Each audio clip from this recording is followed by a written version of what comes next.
In today's video, I'm going to teach you how to add a guest to a Trello board. Whether you're collaborating on a project, sharing ideas, or organizing tasks, adding a guest to your Trello board is a straightforward process that will enhance your teamwork capabilities. Let's walk through the steps to ensure you can easily invite a guest user to your Trello board. First, you'll need to log into your Trello account. If you aren't already logged in, head over to the Trello website and click on the Login button. For a seamless experience, you can choose to log in using your Google account. Simply click on the Google option and select the account you wish to use. This method is quick and reduces the hassle of remembering yet another password. Once you're logged in, navigate to the board you want to share.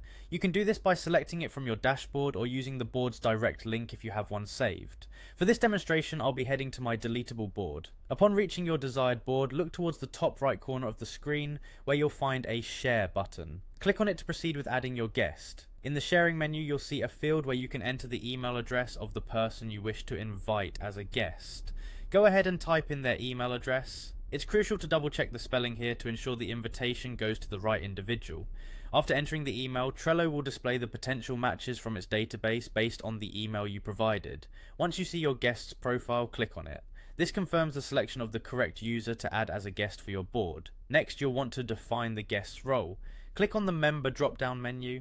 Here you'll find several options, but for adding a guest, you should select Observer. Setting the guest's role to Observer is particularly useful as it allows them to view the board and stay updated with the progress without altering any tasks or cards. This setting is ideal for stakeholders who need to stay informed, but don't need to participate directly in task management. Finally, to complete the process, click on the Share button once again. This will send out the invitation, granting your guest access to your board in the Observer role. And that's it. With these steps, you've successfully learned how to add a guest to your Trello board, enabling smooth collaboration and ensuring all parties involved are on the same page. Thanks for joining me today, and I hope you found this guide helpful. Be sure to subscribe for more tips and tutorials. Until next time, happy organizing with Trello.